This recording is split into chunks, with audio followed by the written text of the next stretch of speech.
Hello, good morning. May bisita ang person, kaya huli muna tayo ng hito. Pang ano, para makatikim ang ating bisita.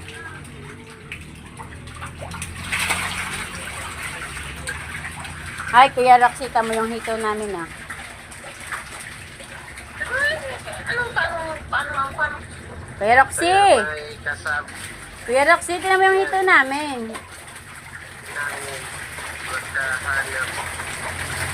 Para ang sarap manghuli ng Oo. punta na ikaw manghuli tayo dito.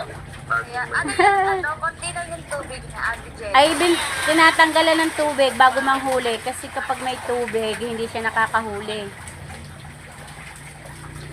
Yan.